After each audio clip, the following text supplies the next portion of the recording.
कैसे हैं आप सभी।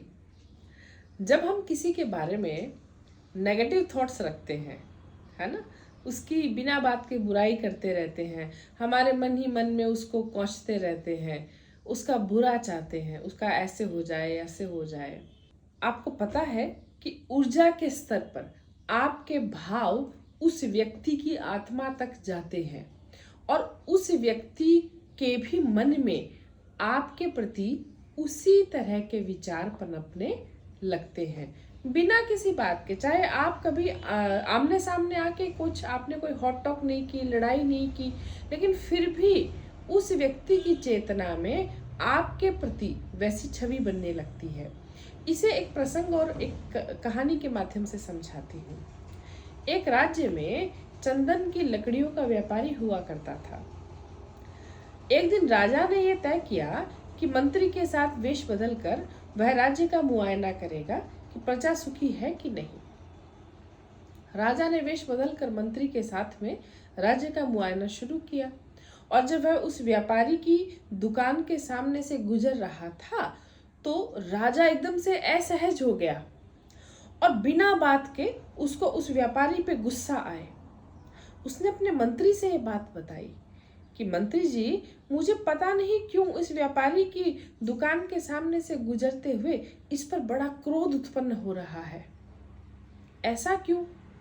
मंत्री ने कहा कि महाराज, मैं इसके पीछे क्या बात हो सकती है उसे जानता हूं, लेकिन मुझे थोड़ा समय दीजिए। राजा ने कहा ठीक है। कुछ वक्त गुजरा।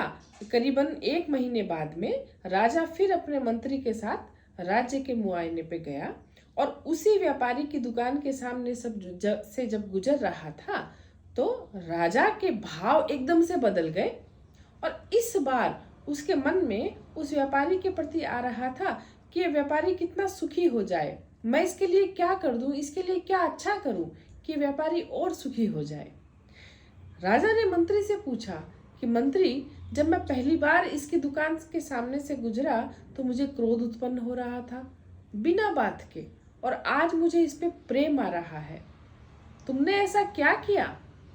मंत्री ने कहा महाराज, जब आपके साथ में पहली बार ऐसा हुआ कि इस व्यापारी के प्रति आपके मन में नकारात्मक विचार आए थे तो मैं बाद में इस व्यापारी के पास गया। मैंने पता लगाया कि व्यापारी ने बहुत सी चंदन की लकड़ियों का स्टॉक करके रखा हुआ है जो कि कहीं भी बिक नहीं पा रहा। अब यह मन में ऐसी कल्पना करता है, रोज ऐसे विचार रखता है कि चंदन की लकड़ियां मेरी तब सारी निकल जाएंगी, बिक जाएंगी यदि इस प्रदेश का राजा मर जाए तो राजा के फ्यूनरल में सारी चंदन की लकड़ियां उसके अंतिम संस्कार में चली जाएंगी।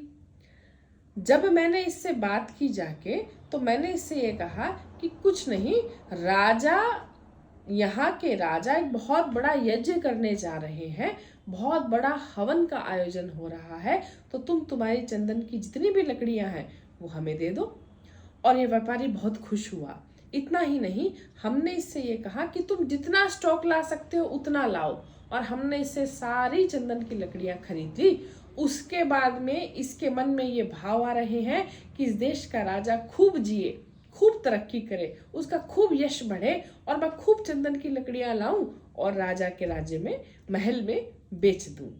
तो चूंकि जब ये आपके प्रति नकारात्मक सोच रखता था तो आपके मन में भी क्रोध उत्पन्न हुआ और अब यह व्यापारी आपको खूब आशीर्वाद देता है, आपके लिए अच्छी सोच रखता है, तो ऊर्जा के स्तर पर आपकी भी आत्मा में इसको सुखी करने के भाव आए। तो आपने देखा कि हमें बिना बात के अकारण किसी के लिए भी बुरी सोच नहीं रखनी चाहिए, किसी को भी कोसना नहीं चाहिए, किसी के भी अपयश और किसी के भी लिए क्रोध नहीं करना चाहिए।